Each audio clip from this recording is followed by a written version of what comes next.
The meeting of the Workers' International Network tonight is focused on a key current struggle, perhaps the most important in Europe for decades, the historic general strike in Belarus.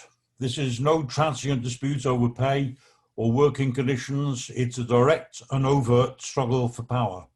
It's a mass uprising against a brutal dictatorship and conditions of near slavery.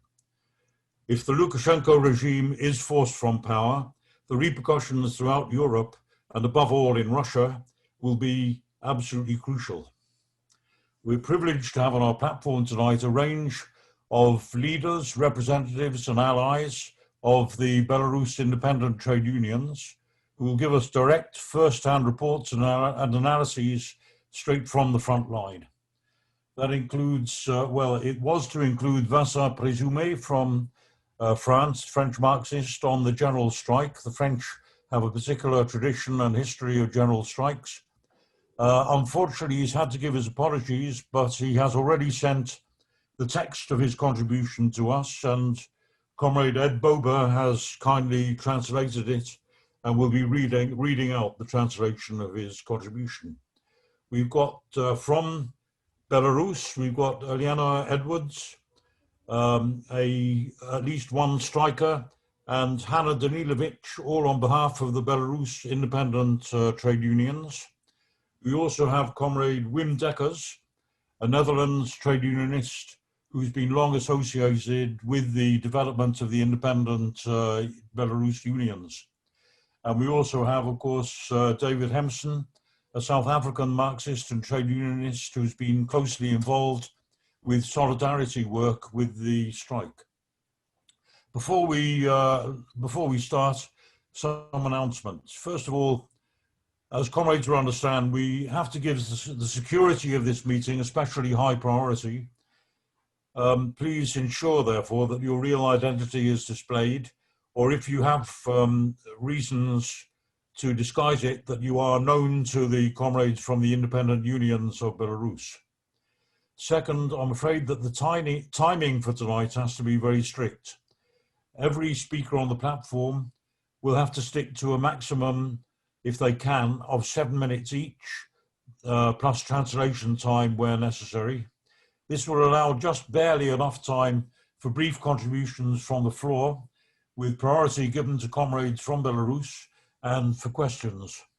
And of course, I don't like to interrupt comrades because all the comrades who are speaking tonight have got absolutely vital information and analyses to offer us. But I will remind speakers after 5 minutes that the time is moving on.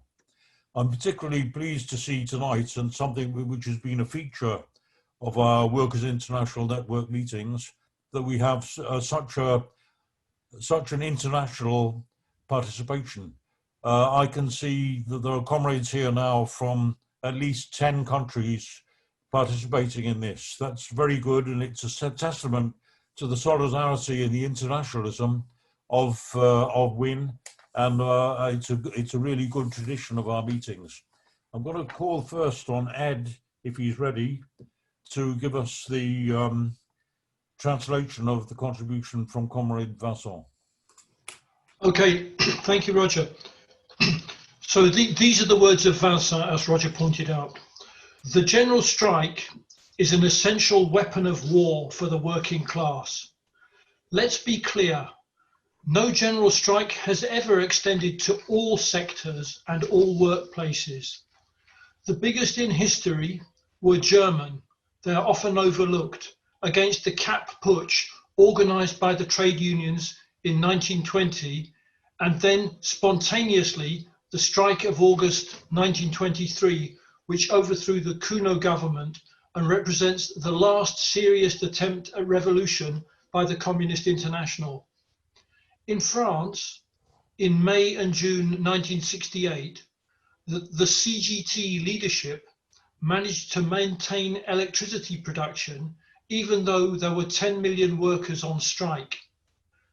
The general character of a general strike does not consist simply of its mass, but of its political dimension. it poses the question of power, either by its existence, as was the case in May 1968, or in a more explicit manner through its stated goal, as in Belarus today. Its momentum sweeps up and brings into action all social layers, including the unemployed, the youth who often join the demonstrations, and the petty bourgeois. It affirms that one class, the working class, is capable of taking control of society's destiny.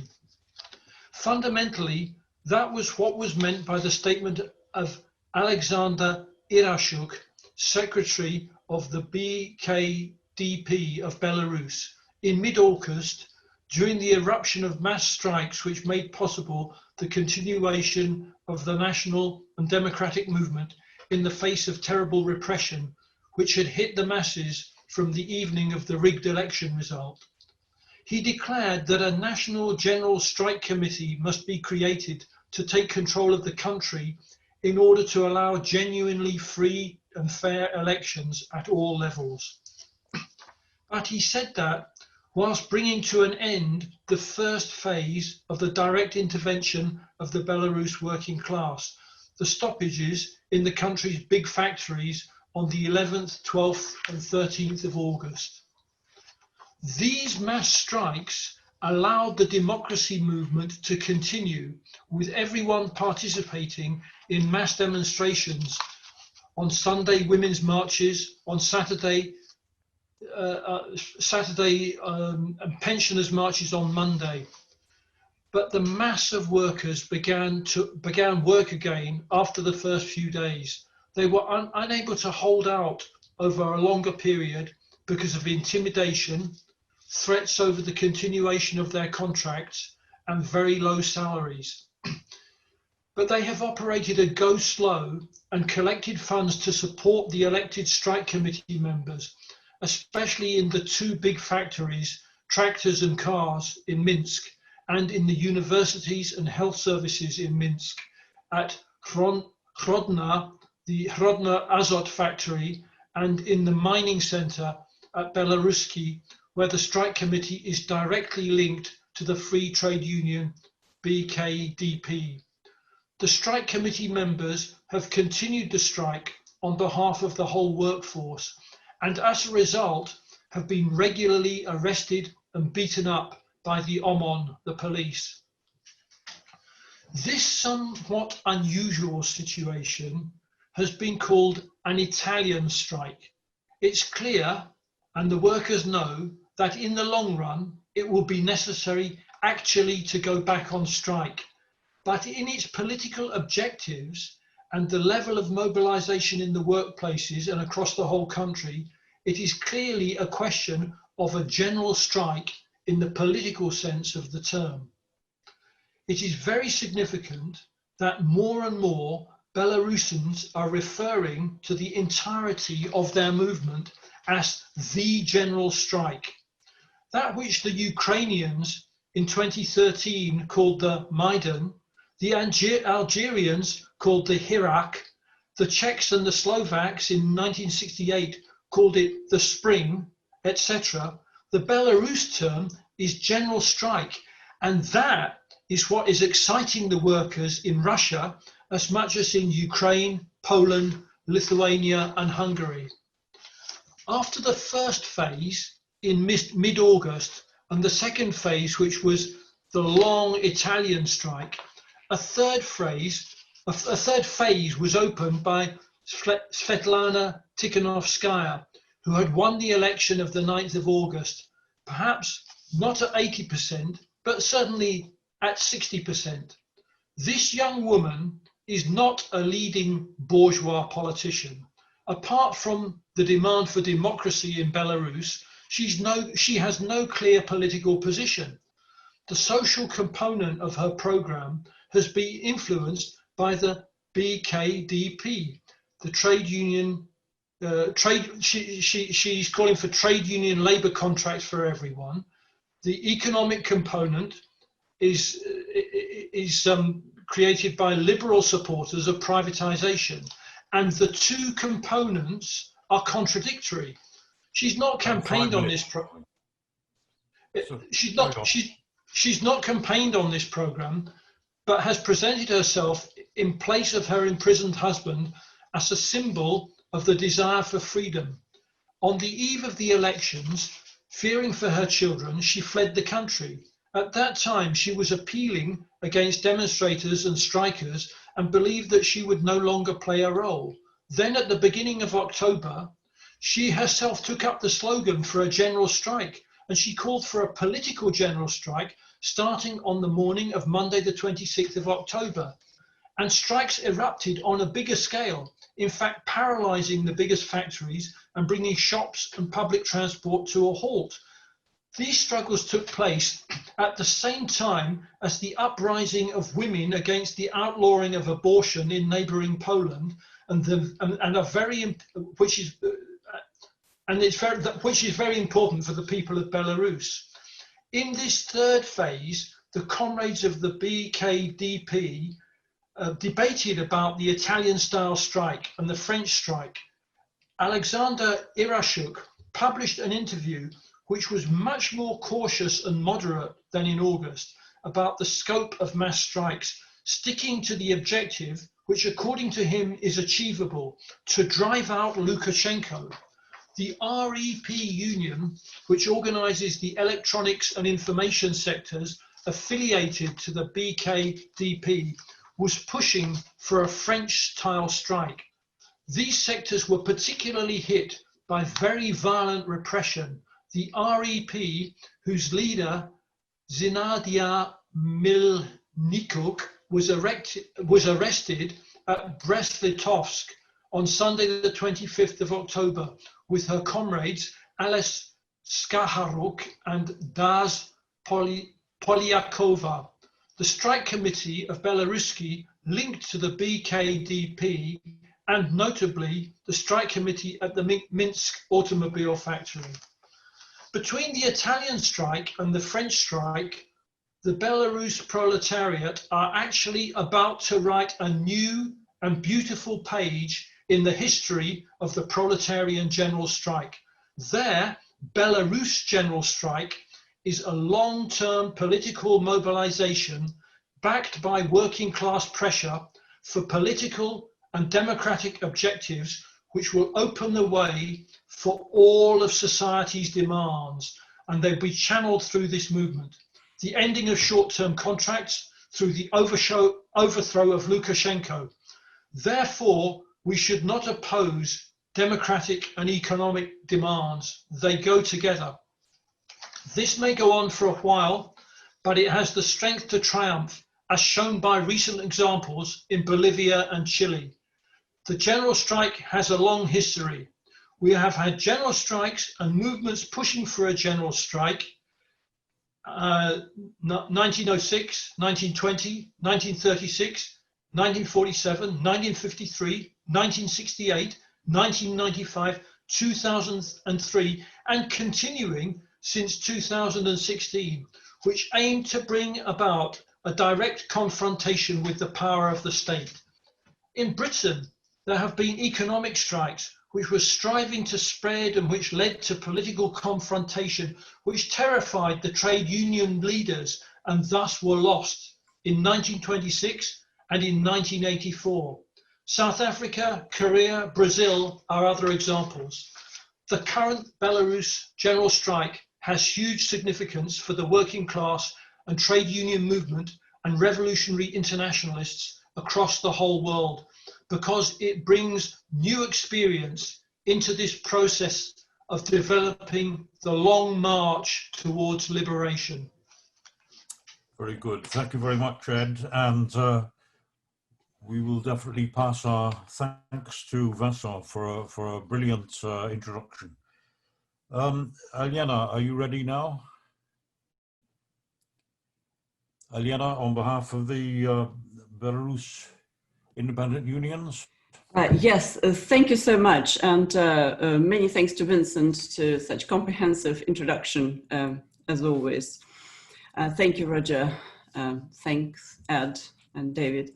I have been given a message from the Belarusian Independent Trade Union. They are currently very busy with the strike, including Grodno Azot, and you've met Yuri and Lizaveta at previous meetings, and now, unfortunately, they cannot be present in person because they're very, very busy, absolutely off their feet with the strike, which is actually happening at Grodno Azot.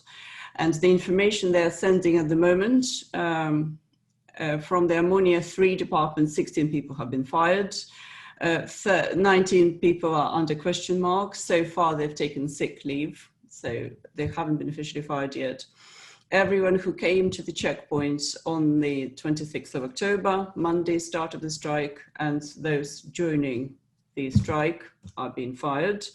The way they do it, they're given basically 2 black marks, 2 days not turning up to work, and that's the reason to dismiss them. And the trade union will be filing a collective lawsuit within a month for all of the people.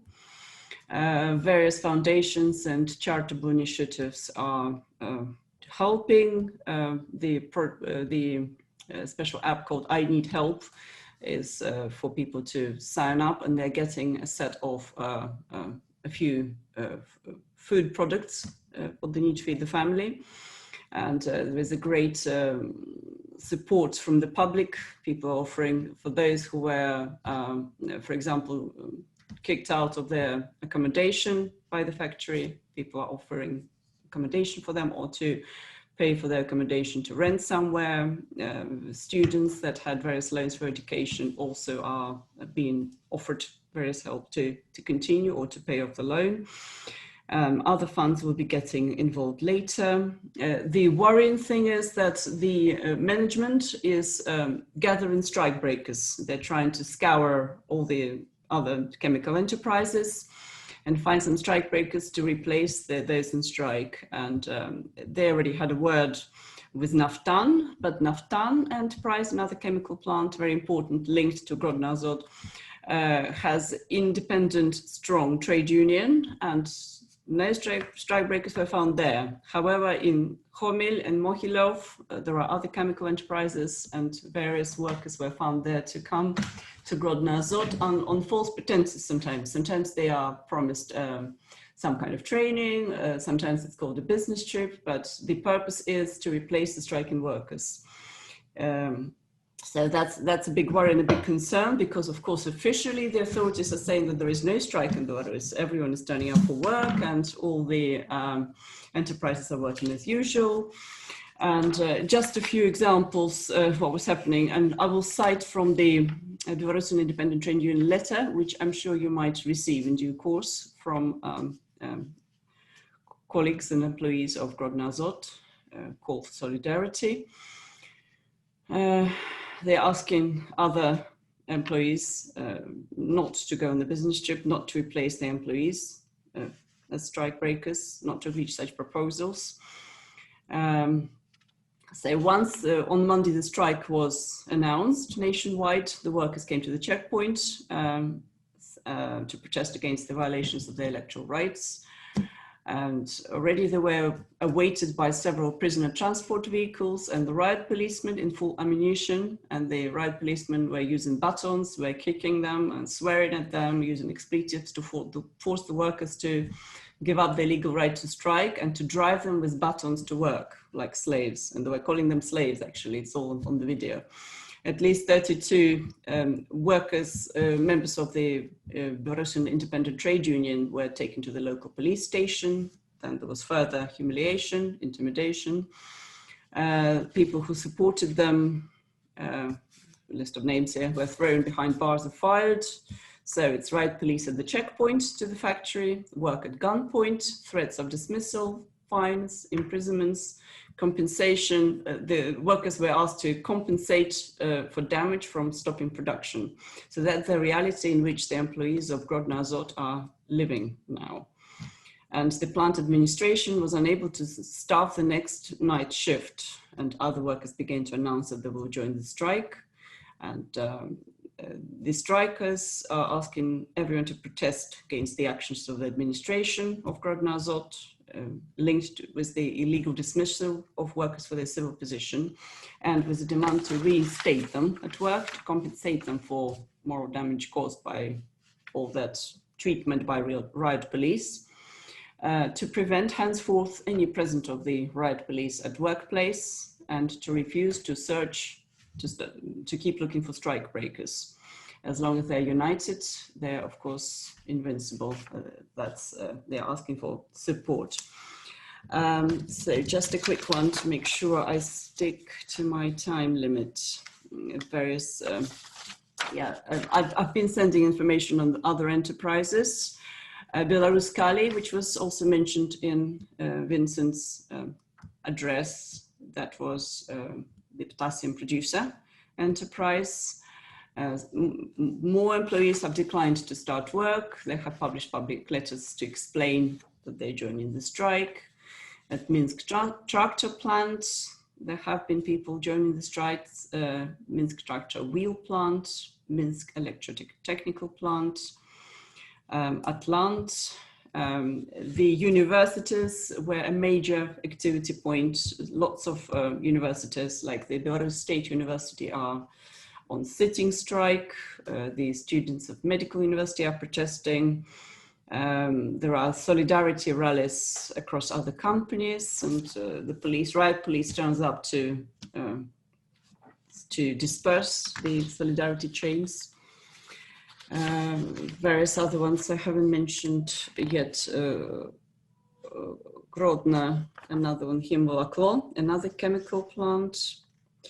So various enterprises, universities, the Minsk University of Foreign Languages, all of the students went on strike, and one of the leading, several teachers were dismissed. It's interesting that students were not officially fired, but they are trying to dismiss the best teachers. One of them, it's particularly egregious. She's the best specialist in teaching Italian in the country. And Natalia Dulina, and a lot of people has rallied to her support because it's just incredible. You know, they're firing the best. And really, in the meritocracy countries, people like her would have been, you know, in the position of the Minister for Education. But no one needs people who are using their heads to think. Everyone just needs obedient people in control of education. So yeah, lots more dismissals across other factories. Lots of news from Belarus Kali, and day by day what's happening, and a lot of issues about the safety, health and safety for the miners. One interesting point, the stats on the life expectancy of miners hasn't been published since the 1990s. And then it was 49 years only.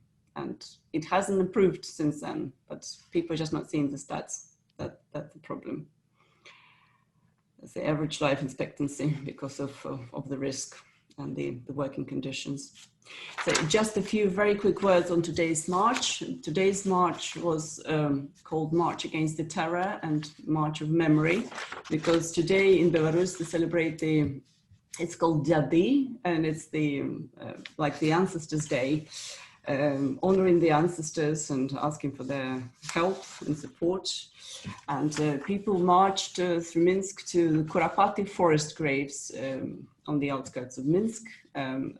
What happened at that site? Anywhere from at least 30,000 people to up to 100,000 people were shot by NKVD back in Stalin's times. And it's still,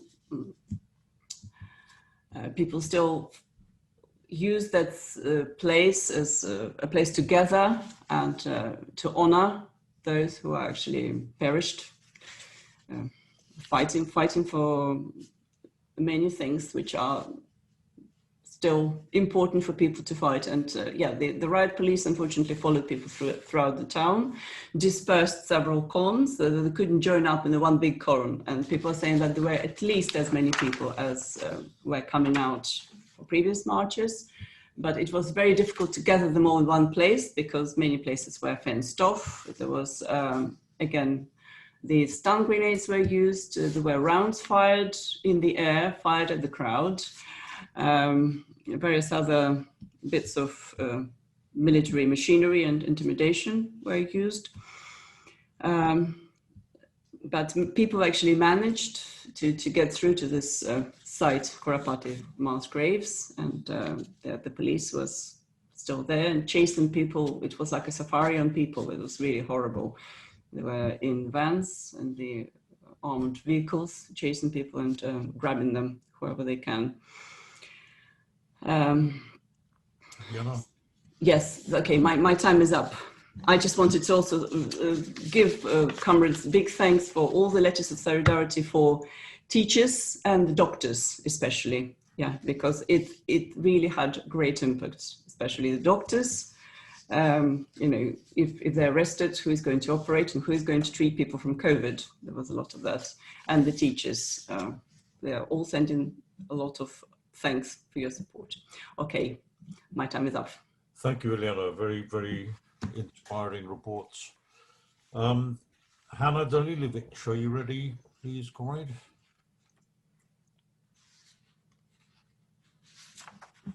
Hannah?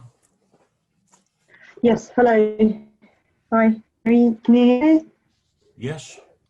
Right.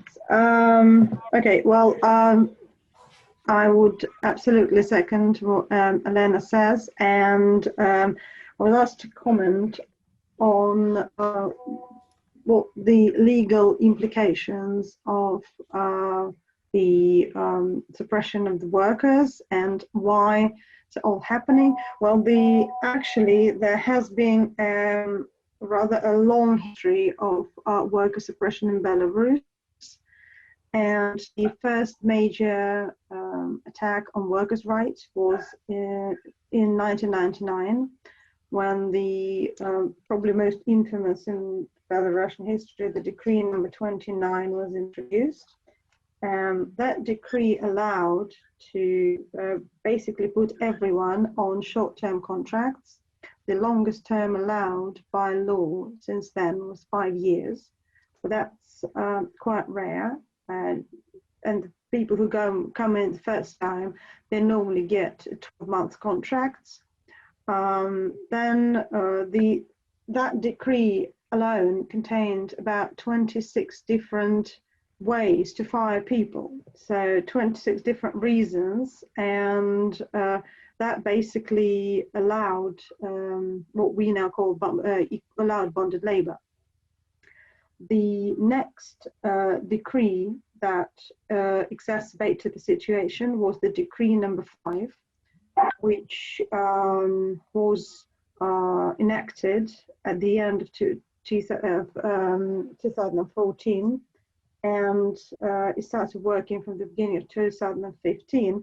What that decree did is it basically gave the employer the right to fire at will, and it changed the timing. Basically, the labor code in Belarus allows firing people with the notice has to be given a month beforehand.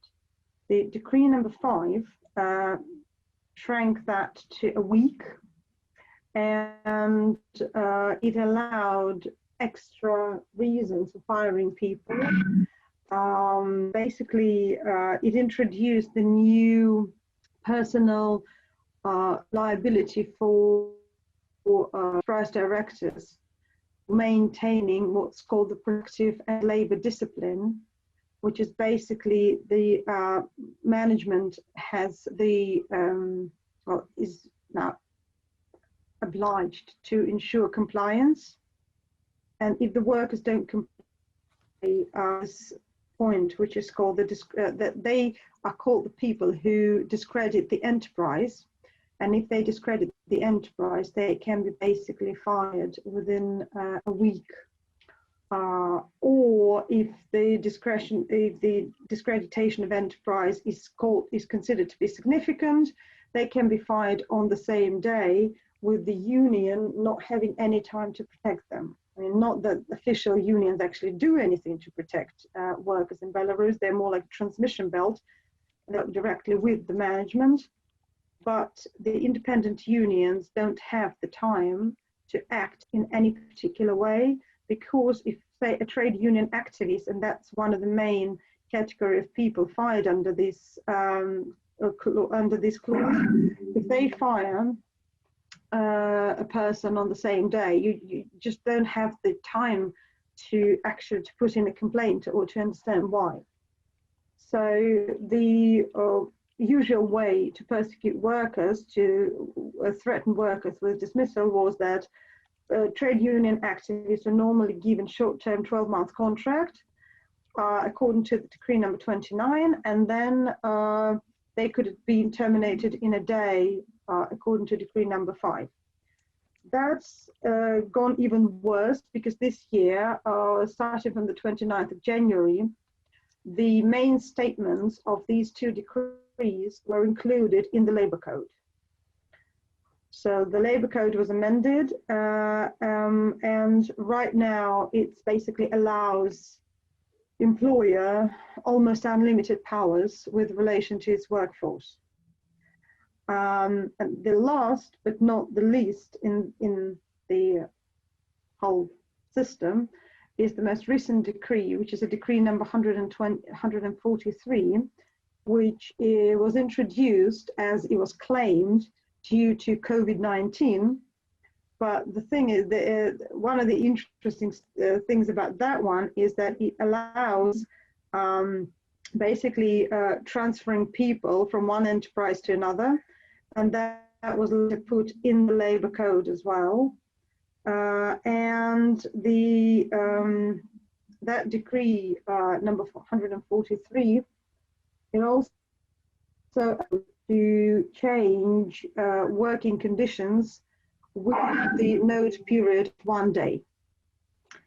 So now, although the labor code says it has to be done within a month, so you want to send someone to an involuntary leave, cut their wages, change their workplace, change the conditions of work, it should have been done within a month, and the worker and the union should have been consulted. Right now, it can be done within a day, because it's the need. It just says, well, if the company has the need, the production needs, so that can be done right now. And this measure basically started from the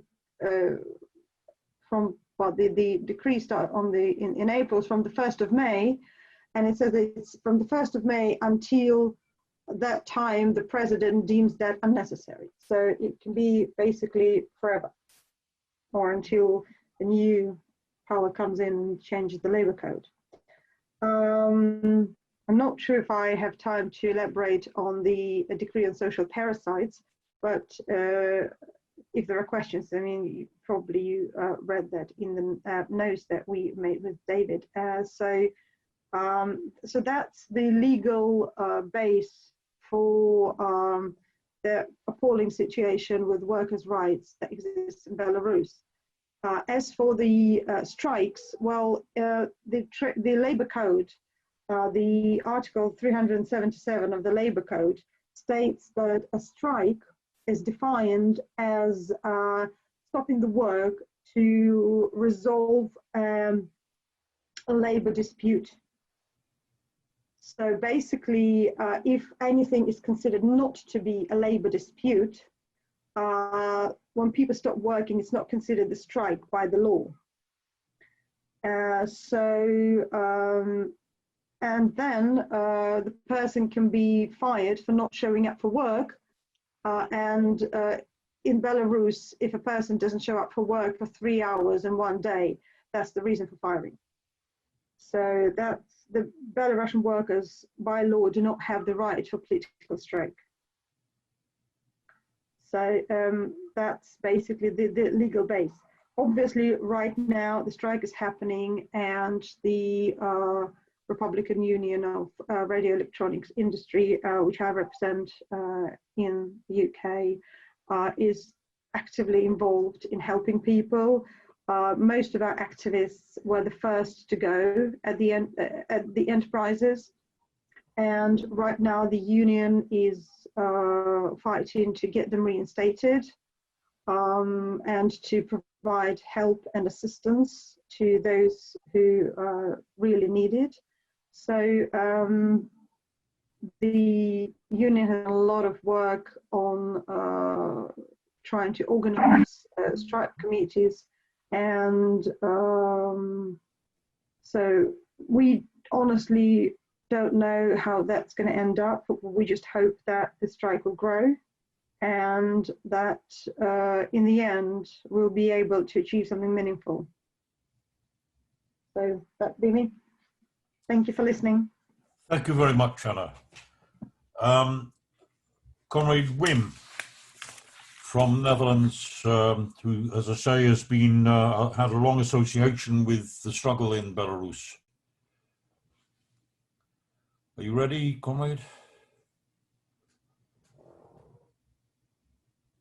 You need to unmute yourself. Yeah? Hello.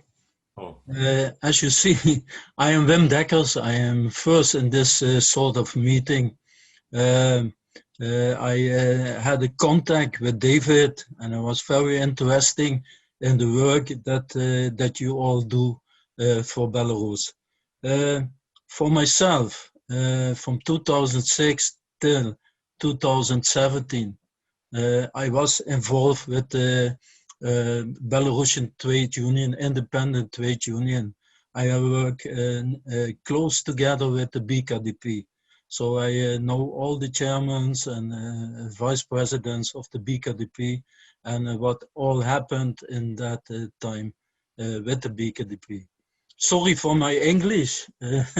I am not active anymore from 2017. I go in pension by my company and also with the trade union. And you go to another sector in the Netherlands, the sector of pensioned people. I was in sector industry in the trade union.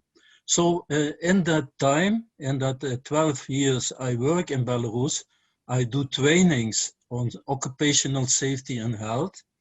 And I saw in that period people from WEB, people from miners' union, people from everywhere. I was in every country in Belarus, and the problems at this time in Belarus are problems from several years, but now it is very huge because everybody is involved with it. In that time, for example, in 2010, there was a chairman was arrested because he wanted to make an independent trade union in his company. So that what now happened in the general strike has happened all the years in Belarus. And like Hannah told about the terrible decrease for what Lukashenko made, it is also the people from the state union who are involved and make it happen that decree is possible in the workers' companies. What Ed Bober and Elena Edwards are telling about the situation at this time. Yeah, I had write the same as Elena on my paper, and yes, this is what happened. But I know about the strike. They don't give up. It's they are arrested, they are beaten, but the people in the companies don't give up. There were miners in Belarus Kali. I was several times in Belarus Kali, and Belarus Kali is a company who made a lot of money for Lukashenko in the state treasury. And because of that, they have in all the years a little more voice as other companies in Belarus. They can make things happen. And that is, we work closely together with Belarus Kali and all the independent trade unionists, and we give training there. And that is what they say. We don't give up. And so I want to tell a little about what they need there. They need the support to make an end of on the time of Lukashenko, and also they want to make a stronger union after that. As all the people say, if you are not doing what Lukashenko is willing, then you are fired or you're busted or you are in jail. But if Lukashenko is not anymore in Belarus, then they can work together closely with the friends in the other trade unions and give training to the people and make a better trade union organization in Belarus. So I was more than 10 years try to do that on occupational safety and health, and we have make little better things, so they get better protecting goods and so in that time, and the organization was stronger and stronger after that time. So a little time we have to do good things in Belarus, but then this starts at this moment. But as I say, from the 90s, this struggle is going on, and now it's a big explosion, and we must be solidar with them, and we must help them. So I know from the ITUC, where I was in a Belarus country meeting, they tell the same, and Alexander Yarchak and all the chairmen of they try to make a better organization in Belarus by specialists from other trade unions. So yeah, that is maybe there are questions, but that is what I first want to say. Thank you. Oh, thank you, Win. Right, David, are you ready? Yes. David Simpson, who we all know. I apologize for not exactly being well illuminated, but I hope I'm up here and there are not too many background noises. You know, anyway, I'm in a state of movement from place A to place B.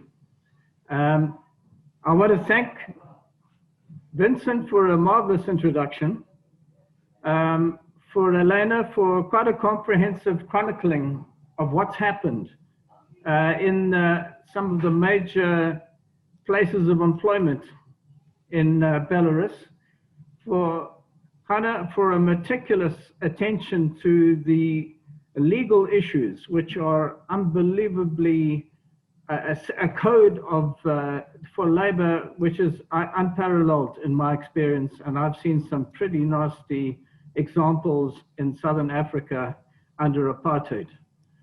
And for Wim for giving us a very clear understanding of the work in which he's done, and a marvelous spirit of resistance and optimism that the workers in Belarus will actually make a better future. These are really great contributions that we've had, and maybe we'll be addressing more of the questions. So I don't want to touch on every single thing, but I just want to draw some points together. As Vincent suggested and was said, you know, there's a democratic and a national struggle taking place in Belarus. The democratic side of it is absolutely clear when we see a dictator, quote unquote, the last dictator in Europe, standing against the people without a party, appointing every single person of any importance within the state himself, insisting on personal loyalty, and arresting, detaining, and disappearing people who do not obey his orders. And then I think from Hannah and the demonstration today, we know that the Belarusian people have a national issue, that they are struggling to be able to expand their idea of nationality in this sense as an oppressed nation. When we hear that possibly 30,000, possibly 100,000 were shot by the secret police, and we haven't even mentioned the atrocities, by the Nazis and by the German army during the war. These are people that have come through hell and are trying to make a better future. And I think that must be a common understanding. Now we see that a leader who's who's claiming to speak for the people is standing entirely against the course of history. And our title of this discussion is the end of Lukashenko, the eclipse of Lukashenko, and we can see it's actually happening. When a leader has to go to the prisons to try and negotiate with people who are prisoners and to try and carry something from that discussion out into the open and to declare a victory of some kind, and he finally couldn't say anything, then you realize just how isolated he is. But then on the other hand, we have a coalition of opposition to Lukashenko, and there are different sides to the equation. We found people who were previously part of the regime, I understand, who are now declaring themselves as the opposition. People who are released from prison who are now siding with the coalition. And in one sense, this is marvelous. The whole of society is turning against Lukashenko. At another side, we have to look to see how are the elementary demands of the working class, to be carried forward. We've heard the most terrible examples of the short-term contracts, how the conditions of workers have been worsened month after month, and now under the COVID conditions and the like. Where in the world are workers employed, all workers employed on short-term contracts, as we hear, it taking place? This is only found in capitalist countries where, a section of the working class is employed in this way. Even monopoly capital has to have some permanent employees. And now we see in Belarus that actually, that luxury of permanence, is not applied. And the reason is that the workers actually have to give personal loyalty to the state. And if you don't, then you are not re-employed. And we've heard the most disgraceful conduct by official unions. As Wim mentioned, none of these decrees would be able to be carried out if it were not for these large mass membership of the official unions, and an arm of the state which is right in the factory. And we have to help workers and work together with the program which I see in the REP. I'll put it up on the chat line there. I've now read the 32 demands that REP has put forward for the workers, very moderate in a sense. I mean, the workers who use the language, we want to be conscientious workers. We are not asking for things for free. In other words, these are workers who really want to sacrifice for their families and for their nation, for their country to be able to pick itself up from the appalling past and to build a new future. And yet they're finding that these decrees, all elements of the state are standing against them. But we have to encourage the workers around a critical point. Those demands that are on the REP's program, the platform, have to be further developed. And the elements there, the term is there, state and society. We have to see how, what are the workers wanting in terms of a democratic order. When we struggle for democracy, as we've struggled in historically in Britain and Europe, to establish some sort of form of control over the state and over a society. It's actually to change the position of working people, to build a better future for ourselves and more importantly for our children, to sacrifice to the, in that sense. But to be able to do that, we have to have control over the state. As we see in Belarus, there's no control. There's complete siding off of the state above society. It's crumbling, but Lukashenko is holding it all together and is refusing to stand down despite ongoing struggle. We have to have a democratic order in which working people are able to put their interests forward. And the only way in which we found internationally that is possible is by workers coming forward with a program, a workers program, and a workers party to be able to put forward their interests in coalition with others if it be, as we see in Africa, where we've had national liberation movements. But the workers have to insist on that, on the definition of their demands, those being accepted, and a socialist future. What does that mean? Well, a society in which the working class is able to put its stamp on this development and to be able to ensure not just short-term reforms, as we've seen at times in South Africa and elsewhere, but long-term reforms which are not cut off by the impasse of capitalism, so that we're able to move towards a brighter future for ourselves and for our children.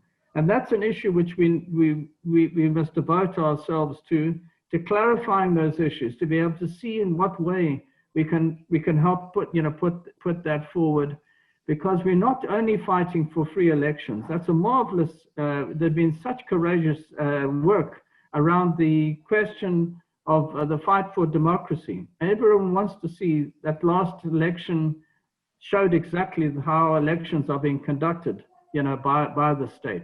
But to see an election which is going to put forward ordinary people, ordinary working people as the candidates with a program for complete renovation of society, to put all that marvelous energy that the Belarusian people have, the working classes as skills and its determination to change society, to put those to proper use and to be able to change the society from one of oppression, as we see right now, where even pensioners have to get out there and be bullied by the police, to one in which there's peace and harmony and a marvelous future for the people.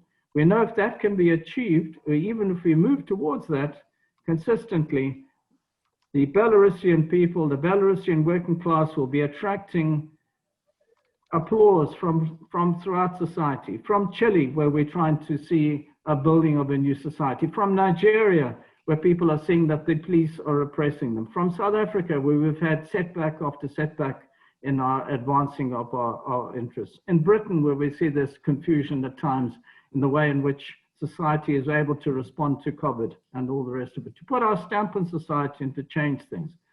Let me stop there. I'd love to hear some questions for our comrades who've spoken so eloquently and so decidedly, and to be able to see a wider discussion of some of the issues for the struggle in Belarus. Thank you. Right, thank you, David. Right, it's now open for discussion. Who wants to start? There's actually a little more time than I had expected for contributions, questions. So who's first? You can use the participants box to raise your hand, or you can just actually put your hand up. I can see everybody.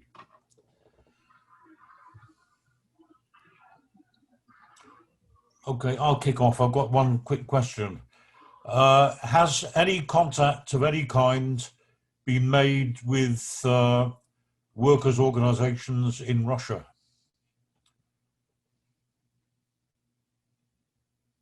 If anybody can answer that now. Yeah, I think I can try. The problem with workers' organizations in Russia is that we see the same situation as we see in Belarus, the majority of them, They are all more or less united within the official trade union federations, both industrial and then a general trade union federation, which makes them absolutely compliant. So they will not go against Russian leave. There have been no attempts on their part to contact Belarusian independent unions and provide any assistance. And there are no unofficial workers' groupings that you have any knowledge of? Okay. Right, any questions or points for discussion?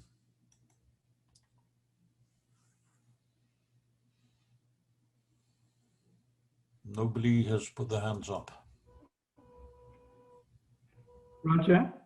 Yes. Sorry, I'm in such darkness here. Maybe my hand doesn't show. Oh, okay. All right. Look, could I put a question to Wim? Often trade union work is a matter of detail. I mean, health and safety doesn't sound like the basis on which you ordinarily can organize trade unions. But I wonder if you can expand on the conditions that you experienced and how you acted there in support of workers' safety. I think it was Elena, you mentioned something that a miner's life expectancy is 49 years old, 49 years rather. In other words, we're dealing with a very cruel system, which is cutting down, people in the prime of their life. And how are workers able to fight against that and health and safety become a key political issue which has to be addressed. And to Hannah, it does seem as though at the turn of the question is this: at the turn of the situation in 1999, or possibly even earlier in 1990, with the political revolution and change in Russia and throughout Eastern Europe, it seemed as though there was a shift in the situation, and the concession was made to have the right to strike at one time. Has that been formally withdrawn? I think that the state actually agreed to with the ILO that there would be such a right to strike, or has it been whittled away, cut away by decree after decree, which makes the original acceptance of the right to strike completely meaningless? Let me stop there. Wim, Hannah, Elena? Who wants to go first, guys? I mean, I can do on the... Go on, Hannah. Right. Yeah. To elaborate on the strikes, basically, yes, Belarus ratified International Pact on Economic, Social and Cultural Rights as far along as 1973. So it was basically when it was a part of the Soviet Union. And technically, it must provide the right to strike. However, and the Belarus ratified Convention number 87 of the International Labour Organization on the freedom of organization and the defense of the right for organization. But the thing is, it was whittled away. Right now, we have the Labour Code, which is the probably most oppressive code in the world. And according to the article number 377 of that Labour Code, the strike is basically a collective labor dispute. So if people at a particular enterprise have some labor dispute that they think could not be settled with the management, then the law allows them to go and strike. However, the Labour Code gives a zillion of conditions which have to be met and which in reality cannot be met by any labor collective that wants to strike. I mean, for example, if the labor collective of any enterprise or organization wants to have a strike, it has to have a conference of workers or a meeting of workers about at least 2 weeks prior to that, and it has to be at the premises, and the employer needs to provide those premises, but it's up to the discretion of the employer. So if they don't want to provide, they don't have to. So it's impossible to imagine any enterprise director who would actually provide enterprise premises outside of working hours for people to convey a meeting to go and strike.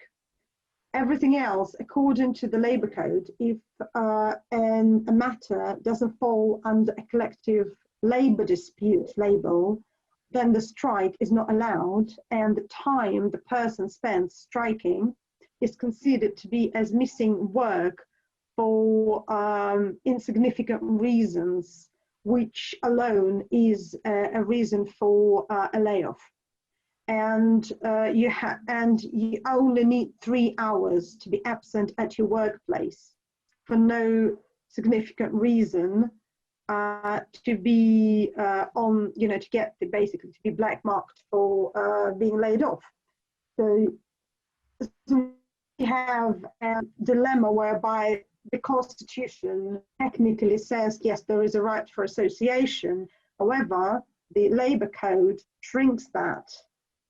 And the Presidential Decree number 5, which is basically it places a personal responsibility on top managers, on enterprise directors, to prevent that kind of situation. So technically, as we say, so the Belarus ticked the box. It ratified conventions. However, it made it impossible in reality to have a strike. So people don't have the right for political strikes in Belarus.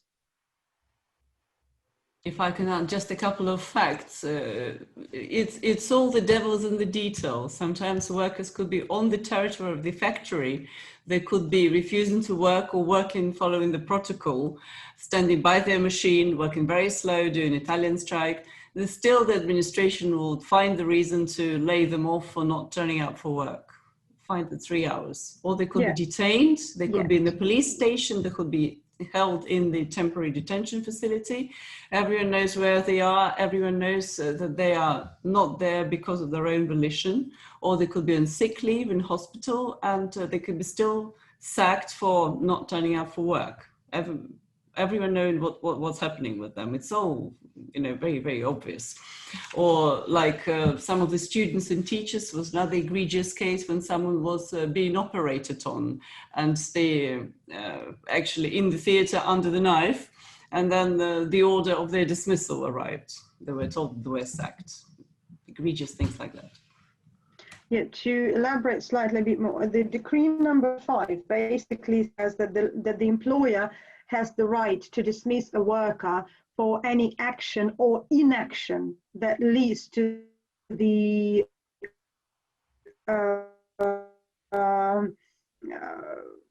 to harming enterprise. But even if a person is in the premises and is participating in the Italian strike, that can be classified as inaction, which leads to potentially damaging the enterprise or giving a material damage to the enterprise, which is larger than I think 3 monthly wages of that person. Considering how low the wages are at most of the industrial enterprises, that gives a legal reason for an employer to terminate the worker. Thank you. Wim? Yes, I want to say a little bit about this situation. At this time, about the decrees, I was several times in Belarus, and every 3 months there was a new decree, and it was terrible, more terrible as the decree before. So what people in trade unions used to do now is to build longer term support. longer-term support. If Lukashenko is away, and you can make together a development assistance from the other trade unions, with a particularly focus on trade union building, organizing new organization and members.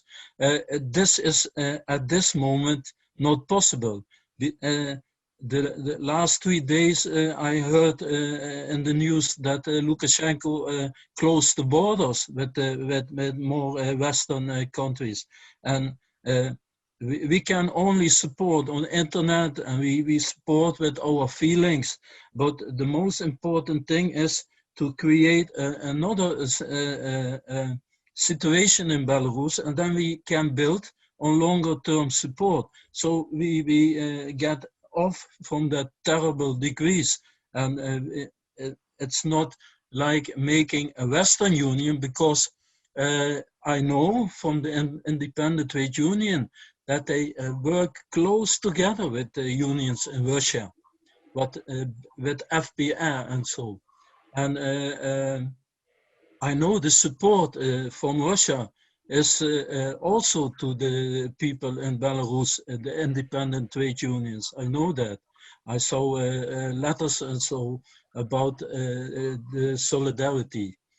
But what I want to say is that the ILO conventions, 87 and 98, from free to speech and strike and so, Belarus adopted that in the 70s or so, but the decrees make that not possible. So if we can work together on long-term support, then we can help these people to rid off this decrease, and the conventions can be used again. What I want to say is, in my trade union, we work closely with the Belarusian trade unions, but also in the Netherlands, trade unions are in a bad situation. Pensions and so made that more and more members stop with a member of the union. So it is all about money, and we are working close together with the trade union in Belarus, but we also work on palm oil and so, and we can give the money only to the projects they choose.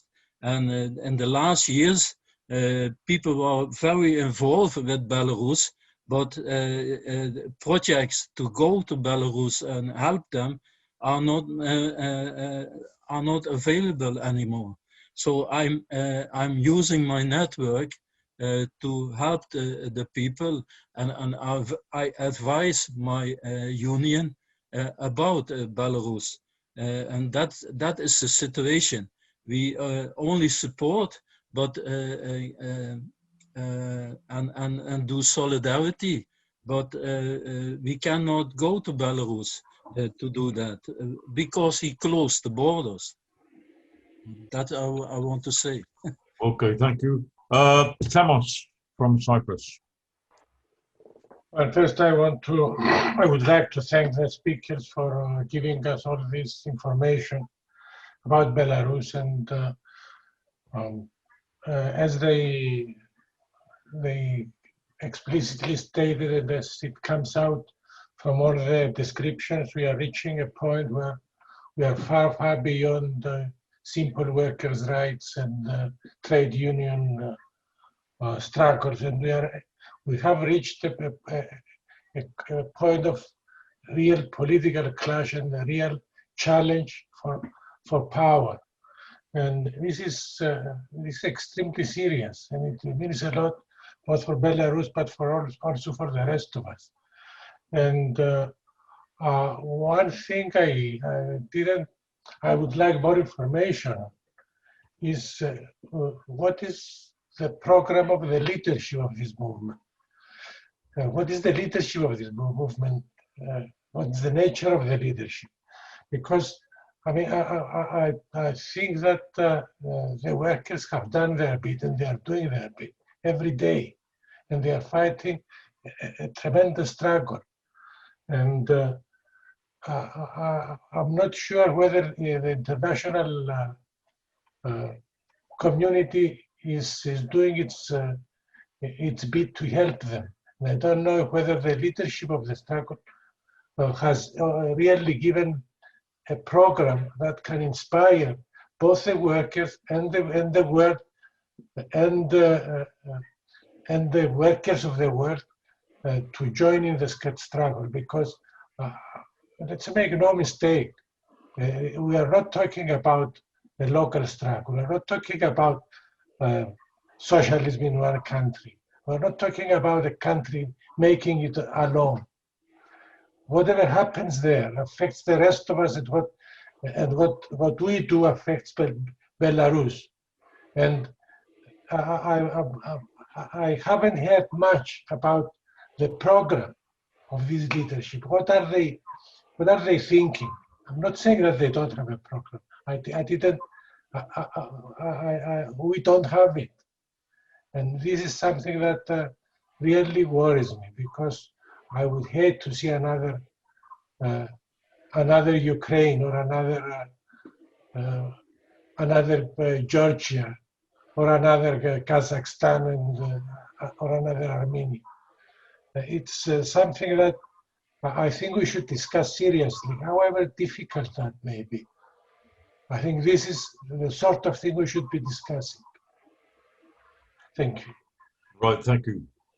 Right, anybody ready to come back on that question? I will have just a very quick intervention. I'm sure soon the leaders of the workers and the leaders of the strikers will put forward a joint comprehensive program, and we'll hear from them. At the moment, there are three key issues that prompted the strike, before the strike, where Lukashenko resigns, free and fair elections, and release of all political prisoners. And these three demands were not met, so the strike has commenced. And as to the further programs, perhaps Hannah might be able to speak for RAP, or maybe at the next meeting we might be able to put together a few comprehensive points from across the trade unions and across the workers. Okay, thank you. As for RAP, yes, as for RAP, if you look in the chat, I put a letter from the RAP leadership, and there's a file which excuse me, explains the situation and shows that what needs to be, what we would really like help with from international trade union movement. As for a larger program, I cannot elaborate in more detail, but at the moment there is a massive centrist coalition is being put together of centrist and centre-left parties and movement, includes the independent unions as well. I know that there have been meetings between people, and a joint program is being produced right now. So obviously people have to keep it under wraps, because otherwise, you know, there'll be jail term for everyone. They'll just, you know, lock them and throw away the keys. So they have to be careful. But as soon as they're ready, and I'm hoping that that will be quite soon, there will be an official announcement about the. We know the working title is Belarusian Democratic Coalition. So the Belarusian Democratic Coalition will make an announcement. The organizing committee is basically formed, and it includes independent unions in it. So as soon as they're ready, we'll hear from them. But in the meantime, the letter from RAP union leadership basically explains what Belarusian workers would like help with at the moment. Thank you. Nobody else has their hand up right now. Is there anybody got a point? I if nobody else does, I would like to just put a couple of points in, because just to hear what the comrades say. Of course, I mean, the contributions that Aliena and Hannah and Wim in particular made with their intimate knowledge and connections with the movement over a number of years have been absolutely enlightening and a revelation. It's a pity that for reasons which we completely understand, that at this meeting, unlike previous meetings we've had on Belarus, we don't actually have anybody here from the streets of Belarus or from the picket lines of Belarus who can give a blow-by-blow account from the street, if you like, from street level. We know that we know the reasons for that. Obviously, they're engaged in a life and death struggle. But what I would like to say really is, it seems to me, first of all, until we had these meetings on Belarus, I did not understand the absolute extent and depth of the horror of what life for workers in Belarus is like. I mean, it really is like slavery conditions. You don't have even the elementary democratic, democratic rights, not at all, but even the elementary rights you get sometimes even in dictatorships, where there's some kind of security of employment, or, I mean, the fact that there is no permanent employment is absolutely shocking. It's something I don't believe I've ever come across anywhere else. The level of wages is almost, well, it's third world conditions, third world wages at best. The brutality of the riot police and so on that has been shown to simple unarmed demonstrations in the streets, the torture that's been meted out and so on. I mean, it's just absolutely horrific. It's something like a fascist state, whether that's a correct definition. Certainly it's one that anybody could relate to in understanding that. Now, if that regime is overthrown, even if it's simply the removal of Lukashenko, even if it's a replacement by somebody who is simply a weaker or more liberal alternative to that, even a transformation, even if you like a changeover which doesn't lead to a transformation of society and of the conditions of and the relations of the working class, even that would be such a symbolic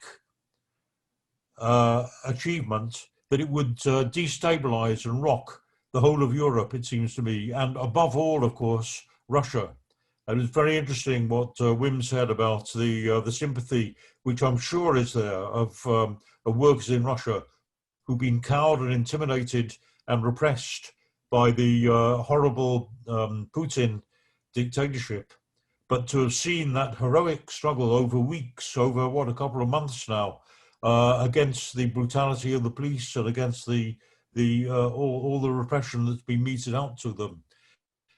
With all of that, if Lukashenko is removed, then symbolically it would have surely have such an effect on the morale of workers in Russia and in Eastern Europe, in Poland, in Hungary, and so on. It would be a historic event, such as we haven't seen for decades probably since the fall of the Tsarist regimes in 1989. So that's on the one side. I didn't quite get a sense tonight from what the comrades said of what they think the outcome of this struggle will be. Is there a possibility that because of the repression that's been meted out, that the movement could become just exhausted and drained? Is there any chance that Lukashenko could stabilize his rule once again? And if so, how demoralizing would that be? How long, how deep would that set the movement back? In other words, what do comrades think is the outcome? do they feel optimistic that we're now on the last stretch and that the Lukashenko regime is about to fall? I did see that the accounts of the last few days of Lukashenko visiting the prison and of people being, some of the most prominent political prisoners finding themselves whisked into a kind of committee room with Lukashenko. And what did Lukashenko succeed in coming up with any kind of deal? It seems not. It seems that they just would not give in, and that he left empty-handed.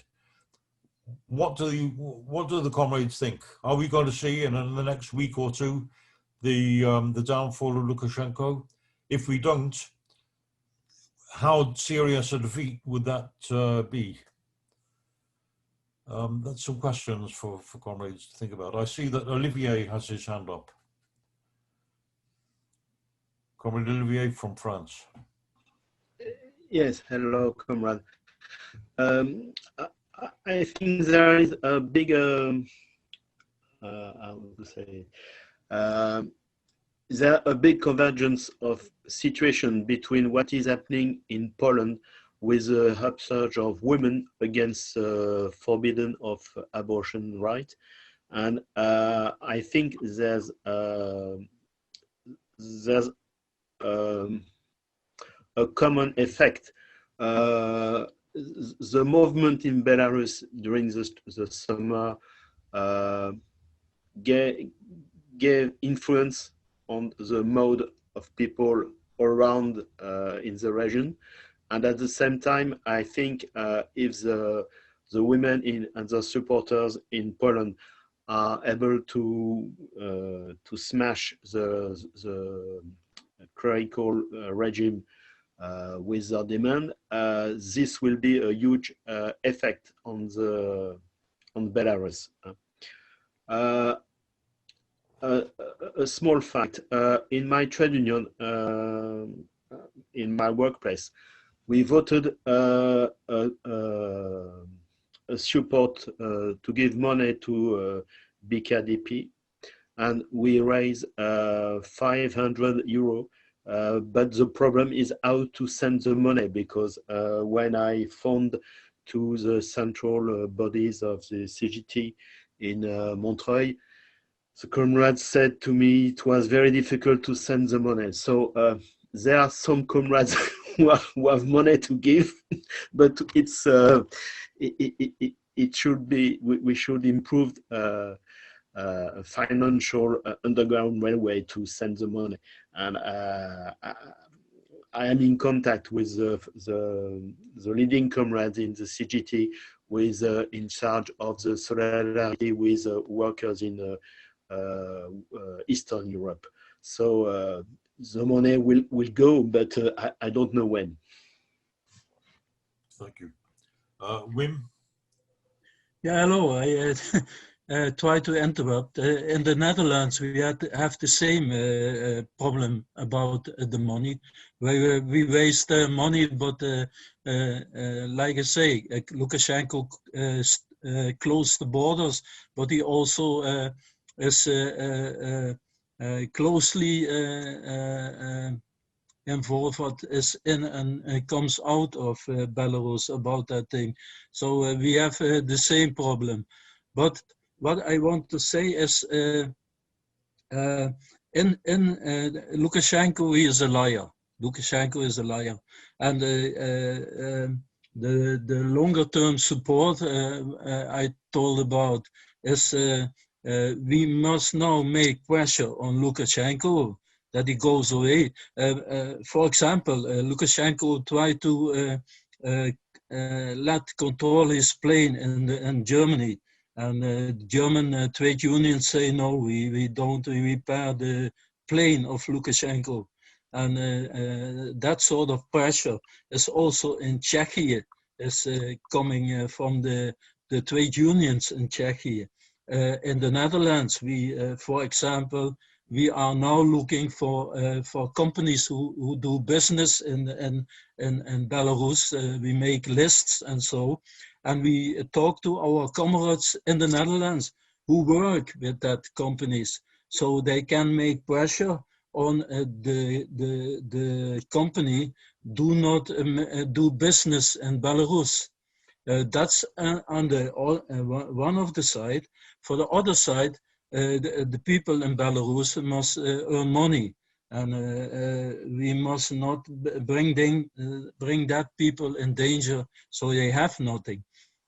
First of all, the people in Belarus, they do the strike now, and maybe it goes not so like a strike in Europe, but I know they go on the mission to stop that dictator and make new elections. I know that. So the pressure from the Europe and the unions worldwide must make pressure on companies who do business in Belarus, and otherwise we must have a close contact to participants in Belarus, because when we involved in Belarus and say you must do this and that is not working. The people in Belarus must say, can you help us with that problem? And then we can work on it in the Western side and Europe and so. So that is a strategy what works. And we have as FNV closely contact with the participants in BKDP, in Belarus Kali, in Mosir, and so.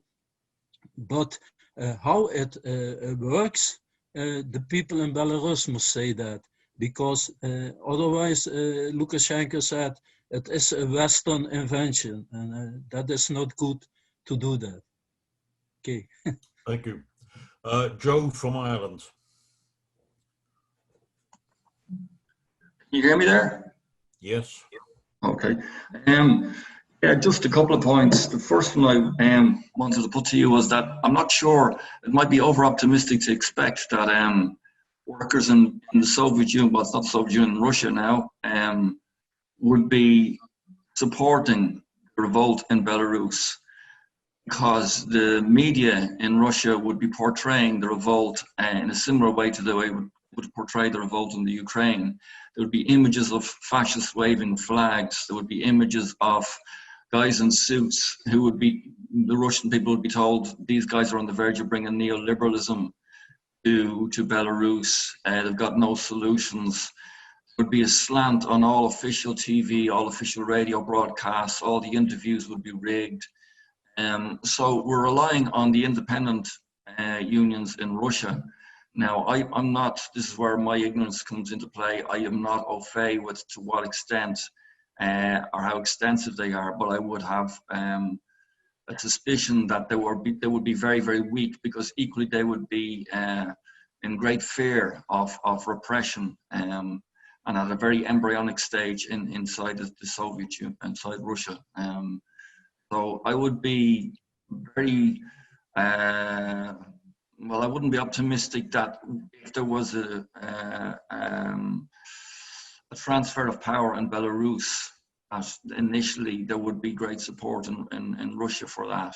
As the word got out, if that revolution and that transfer of power, if it resulted in an increase in power for workers and a charter of workers' rights, and the conditions for workers had changed, and there was that could be clearly seen, and I think it would have a huge knock-on effect inside Russia. But initially, portrayal of the revolt right now in Russia, I would imagine, I could be correct on this, but I would imagine that the portrayal of the revolt in Belarus would be more or less the same as the way the communist parties inside Western Europe are portraying it, which is it's a fundamentally a reactionary development. Another point I'd like to discuss, and I'm sure it's possibly been made already, I know that David spoke about it there recently, which is that in relation to the formulation of a program by the alternative coalition, if the independent trade unions are just an adjunct onto that, if they're not central to that, and if they don't somehow manage to place the need for immediate and abolition of the labour code, the repressive labour code, if that's not central to the programme, then it's hard to see how workers in the state unions, who probably would be in fear of their livelihoods and for their families, they have to make a decision whether they're prepared to risk everything for a government that says we want democracy, we want new elections. If they don't feel that arising from this labour code that they hate so much and that they experience as a whip on their back, they have to they have to believe that this labour code can be abolished and be replaced by something which is going to give them a stake, an immediate stake. And I'll just finish on this. Anywhere in the world where the workforce and where the workers' parties have been told, and those groups that represent workers' interests, anywhere in the world where they've been told, you guys must wait, we'll get the rest sorted first, we'll get the election sorted, we'll get a new team in place, we'll get a new regime that's going to take a little bit of time for rebuilding the nation, about bringing unity amongst all the peoples. You guys just have to wait and we will come to that. What actually happens is that waiting and waiting, and it doesn't actually happen, and the energy that was generated by the revolution or transfer of power somehow just dissipates, and people get disillusioned and so on.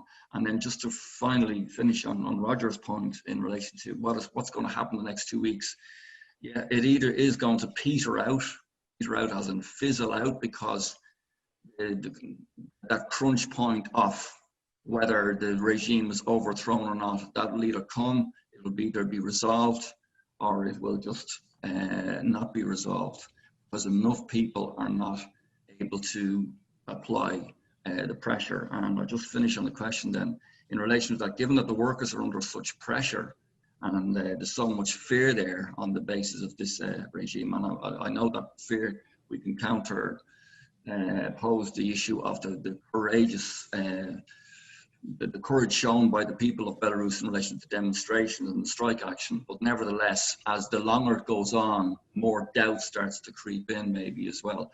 Students, is there a possibility of students, even from 15, 16 up to 20, 21, is there any way that enough of them can just literally walk off the college campuses and say, there's no future, we don't support this regime, and maybe give confidence to all those who are fighting that they're carrying the struggle as much as those who are striking? Okay, Ed? Yeah, thank you. I think just partly in response to what Joe's just been saying, I think that this is a very new movement in Belarus, a very mixed movement. As people come into activity for the first time, ideas develop quickly. I think some of the character of, people are asking, what's the program of the movement? What's the policy of the movement?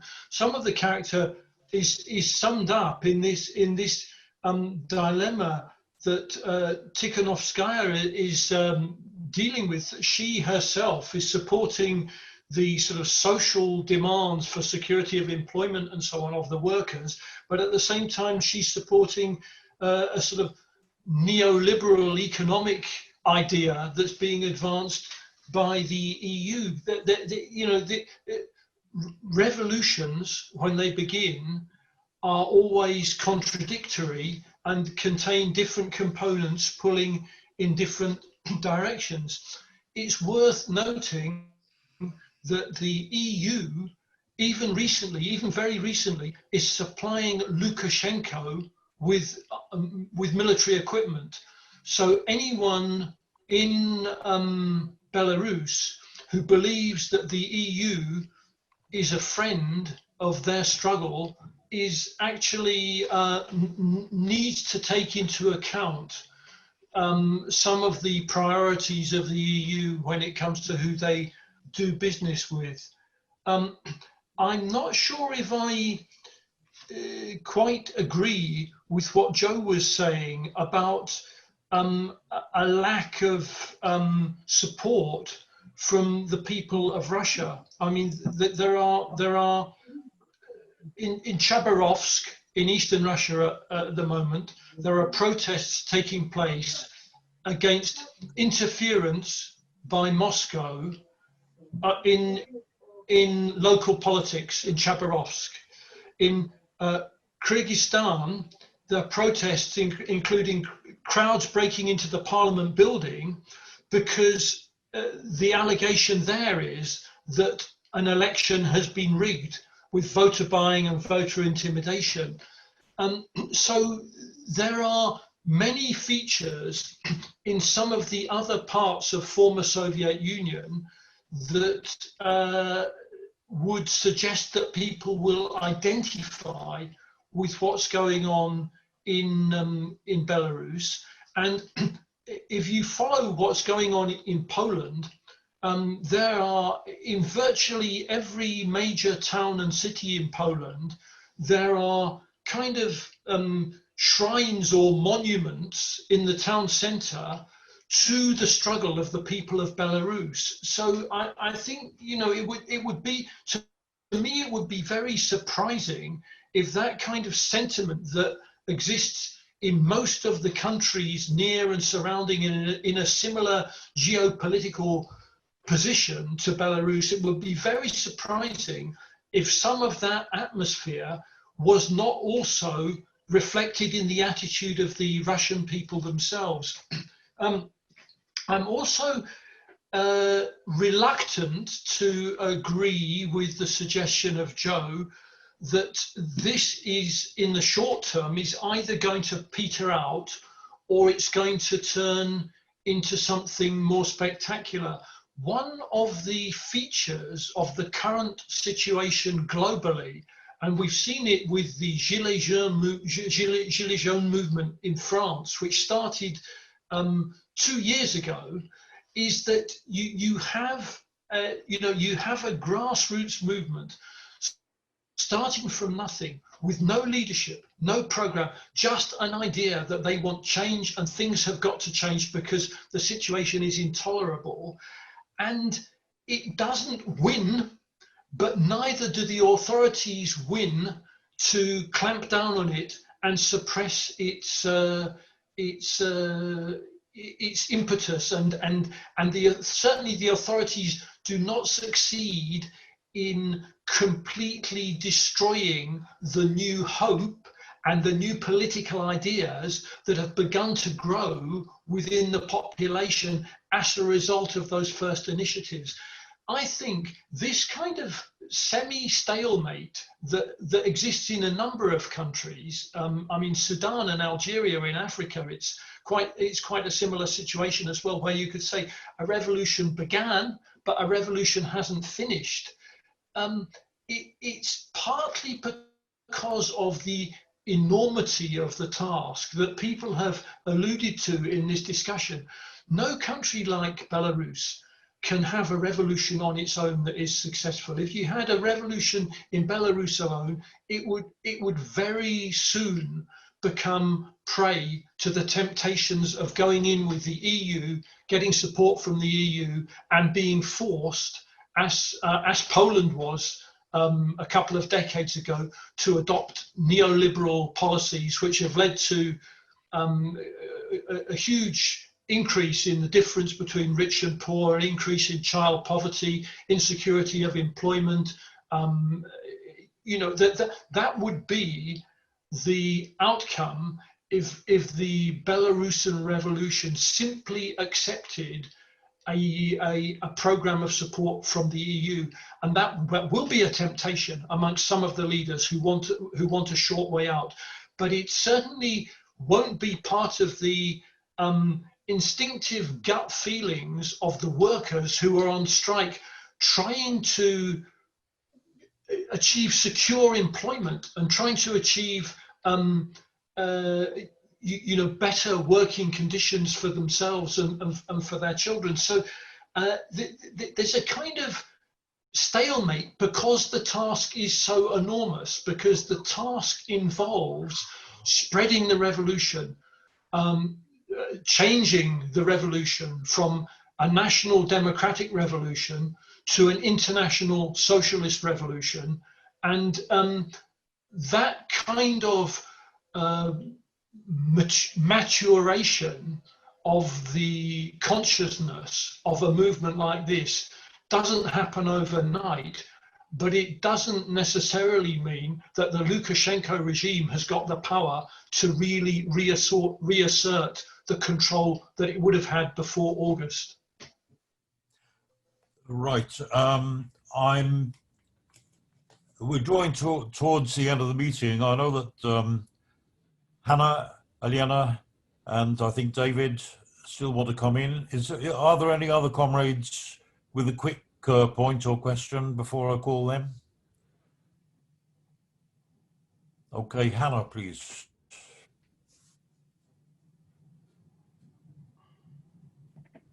I'd like to quickly comment on what I've just heard from previous. So basically, commenting on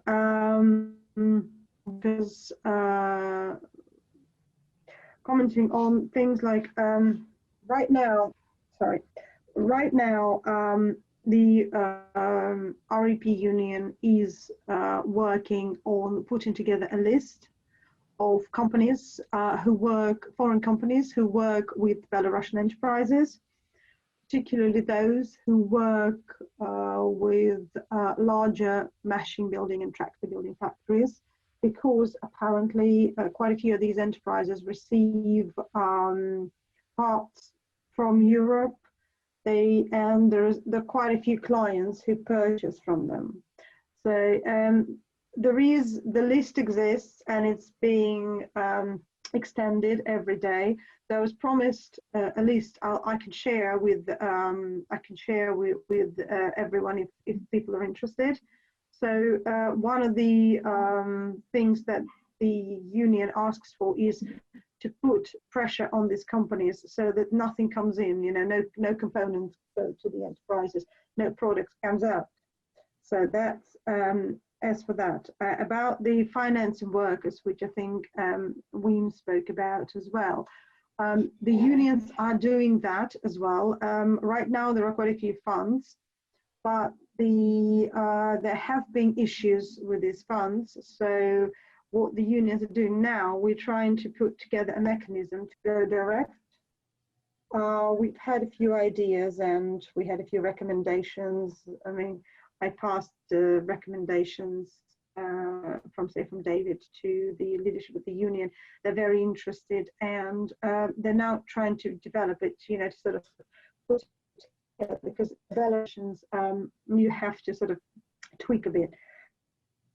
We're trying to basically work person to person, so there will be a list of those who really suffered and who need help, and then we'll basically try to get them individual, to get them financial assistance.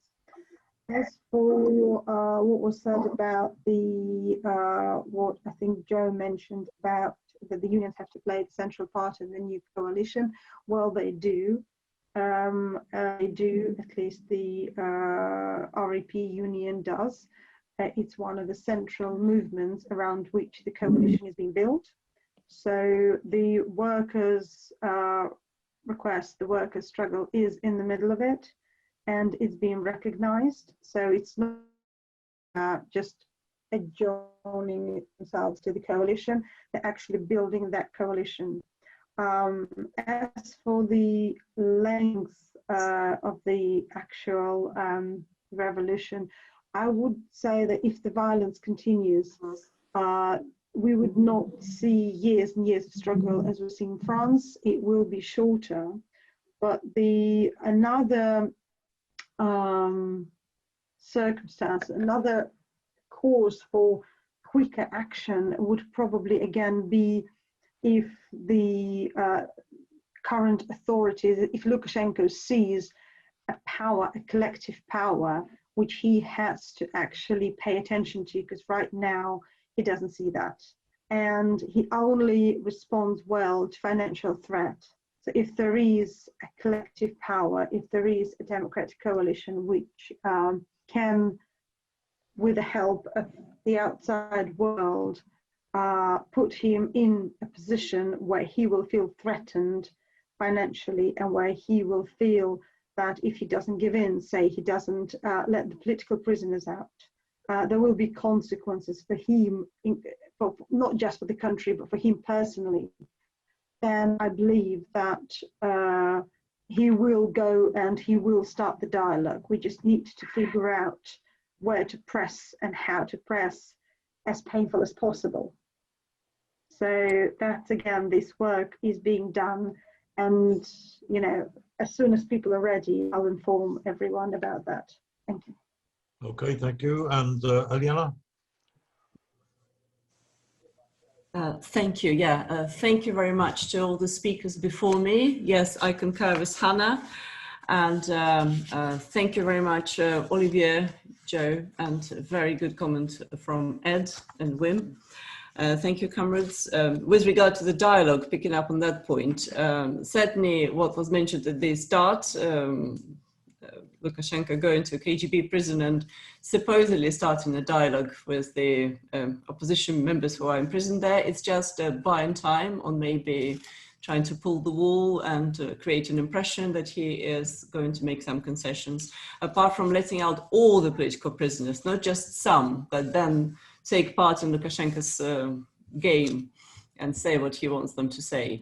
It's all the political prisoners, it's Lukashenko stepping down, and free and fair elections properly done. So when that happens, then other things could be considered. So not the fake dialogue, because that can drag on for years if Lukashenko has his way. You have another term, or pretending to be a dialogue and trying to win from the East and the West, as he always was trying to do. With regard to solidarity, it's absolutely true. Solidarity, you know, with the causes in Poland, with the causes in the far east of Russia, in Khabarovsk. And if you might watch the footage, you can see the joint slogans. So people marching in Belarus, they support Khabarovsk, and they support their sisters in Poland marching, and vice versa. In Poland, you have some slogans supporting Belarus. And they've been always very close and trying to help democracy in each other's country. And with regard to Kyrgyzstan, there were lots of comments how quickly it all happened, but it was slightly different. Their leader, unlike Lukashenko, he quickly said, okay, I resign. And there are powerful clans in the country. It's slightly different setup. And we would not call it democratic by any means. But yes, the change of power was almost peacefully instituted there. And they got the response. But we do not see that happening in Belarus. And as much as I would like to be an optimist, I would not want to put a date on when everything changes. It's one thing that I can comment, concurring with Hannah, that violence. First, Lukashenko said that, yeah, be ready to use live ammunition to his generals. Then he said anyone who touches a soldier of the riot police will at least be, you know, his arms would be taken off. Anyway, various other things like that. Tough talk. But as soon as any real violence commences, well, that will be the end of the peaceful protest, and it might take another form. And then when, yeah, all the neighboring countries, everyone will have to react very speedily. But I don't think even Lukashenko's side is ready for that. At the moment, I would say that the protest is a bit like, if you imagine a peat bog fire. It burns very slowly under the ground and it all looks good. But when it finally comes out, then there is no stopping it. And there were 26 years of people, you know, grumbling and not really, or protesting very quietly, or there were some very localized protests and people would be all, activists would be arrested and put away. Some are still in prison, like Nikolai Stankevich. So all of that has passed the point of no return, when even Lukashenko's loyal electorate saw in August what is the true face of his authority, what they're prepared to do. They are basically treating everyone like slaves. They were openly calling workers slaves and saying, you slaves, you'll work for us. Whatever you try, we'll basically, yes, just kill you off one by one, replace you, and other things I would not care to repeat. And another war which is going on at the moment already, as Joe also mentioned, it's including Russia as well. It's information war. Of course, anyone who is watching any state media sees completely parallel reality. It's not at all, not one mention of what's happening right outside. If people look out the window, what they see, none of that march, none of the striking workers or striking students. But it's just completely different rose-tinted picture. And yes, if the protesters are shown, it's yeah, complete fake footage, provocateurs, fake interviews, there are plenty of that. But obviously, any people who want to follow the event, they already have Telegram channel, which has anti-censorship installed. They follow other media that they can, although in Belarus, every weekend, the mobile internet is suppressed. It's either completely cut or it's really slowed down. So people are asking whoever is able to open their Wi-Fi, to open their Wi-Fi for protesters, to remove the password, open their Wi-Fi for the journalists, etc., so that there is some kind of communication. And there are lots of clever apps designed. There is this new hacktivist group called Cyber Partisans, which are now and again bringing down the Lukashenko government's websites, and so they can inflict real damage if they are offended. And certainly all the students and all the, obviously the engineering personnel striking, they are the brightest, the cleverest people. For them, it's not a problem to gain employment elsewhere or to come back and find another job, create an enterprise, sort of move the whole economy forward. So it's supporting those who are worried that if my job is taken away, I'll have nothing to do. And of course, trade unions and comrades will have to support each other. And there is a lot of grassroots movement, not just workers. It might be some very small, it could be sole traders, it could be other people who are very quickly organizing solidarity movements like, you know, house chats, district chats, and they're working out what can be done, how they can support each other, you know, social solidarity, help people with anything, with food, with clothing, with, you know, a lift from prison. There's a lot of that going on, and that is not going to disappear. That's very new and finally became a real force, and it's hugely impressive. And I would imagine, yes, all the other countries mentioned and other movements mentioned, I think they're just taking the leaf of each other's books and learning from each other very quickly, and also partly thanks to the media. Even if the media is cut off, they're working things out. So I just wanted to thank all the comrades again for their support, and do keep your connections and channels of communication open with the independent trade unions.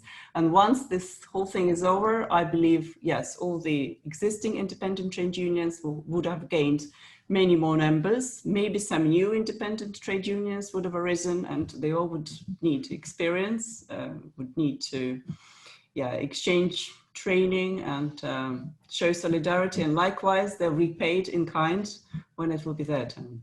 Thank you. Thank you, Elena. Yeah, I think there's no question that we've established links with the heroic Belarus working class, so we're not going to leave to let that drop. Very quickly, please, Wim, and then David. I'm afraid that there's no time for any more contributions after that. Wim.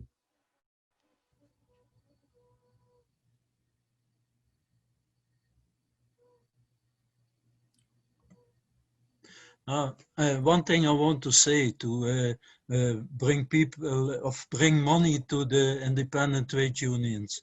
This must be very carefully, because in the history, Fedilic, the chairman of WEP, was arrested because there was money involved from the Northern Europe to the WEP, and they caught him on tax fraud. Victor Barbarico,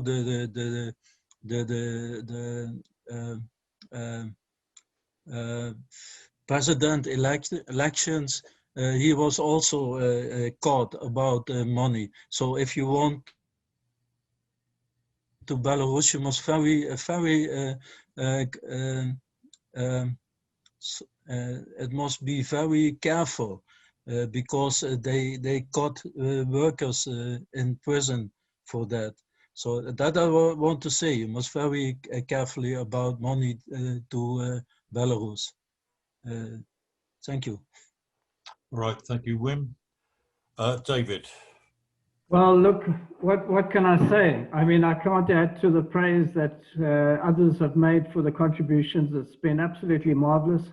We've had very detailed accounts. We've had the broad spectrum of ideas, and we've had lots of factual points that I've learned, and I'm sure we've all learned. I want to deal in conclusion maybe with 3 fundamental points. First of all, we're dealing in Belarus with a semi-slave situation, which is unprecedented in my experience, and I've seen some pretty horrific labor regimes. In Southern Africa, where workers have had, even black workers have had more chance, in a sense, legally to strike, even under the horrendous conditions under apartheid than what is happening now in Belarus. And we've seen a situation where I couldn't believe it when I looked at the wages of the workers. I mean, $500 is apparently a good wage. And I went to the South African statistics to see what the average wage of a manufacturing worker is in South Africa. And believe me, the wages are not very high in South Africa.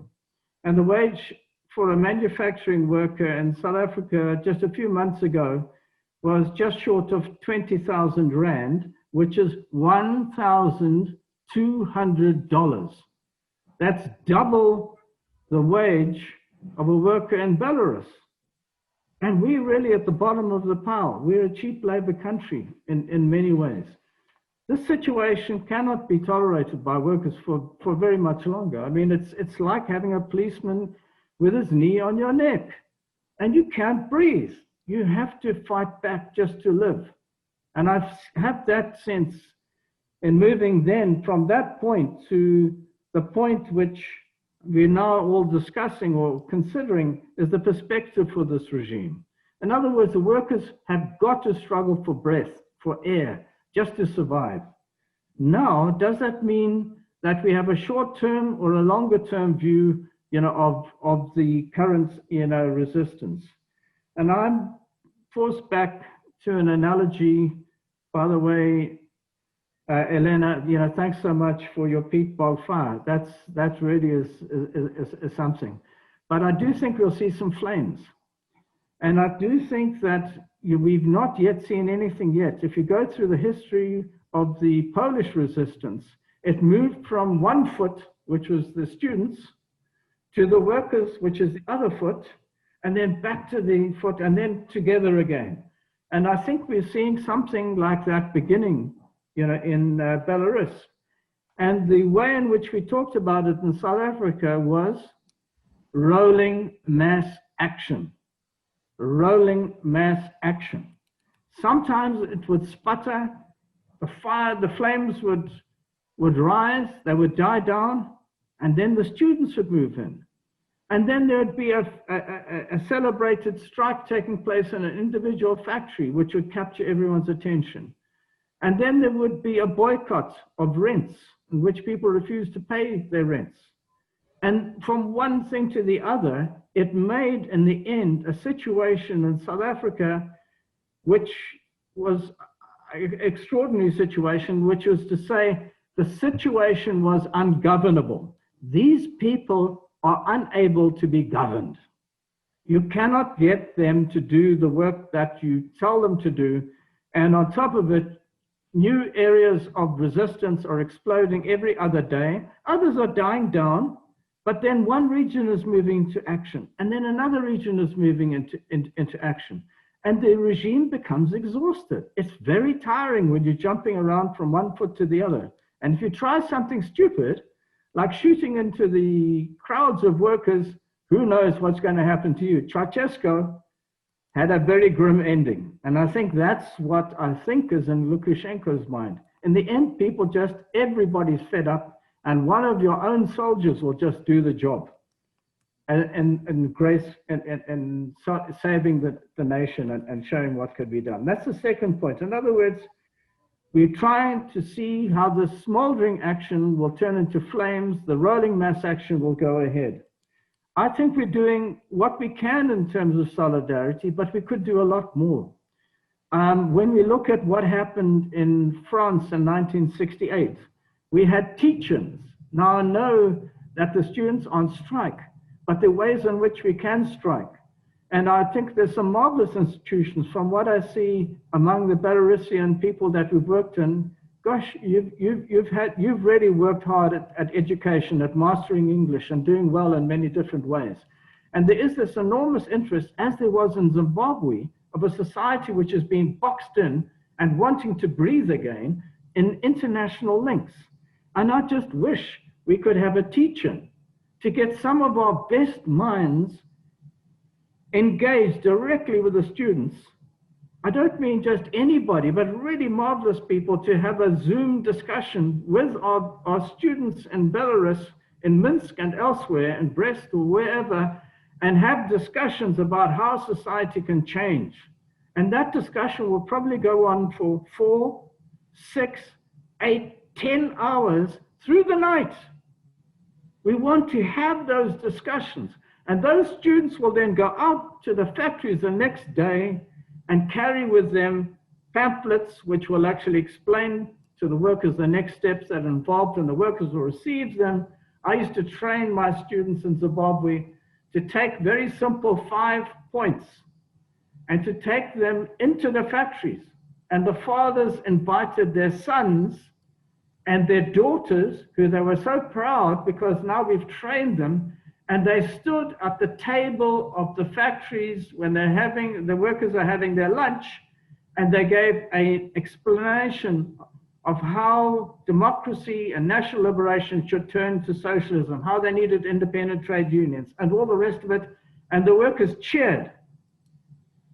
That is what's possible with youth. Youth has got enormous reserves, and it doesn't get tired. They'll work for 4 or 5 days without sleeping.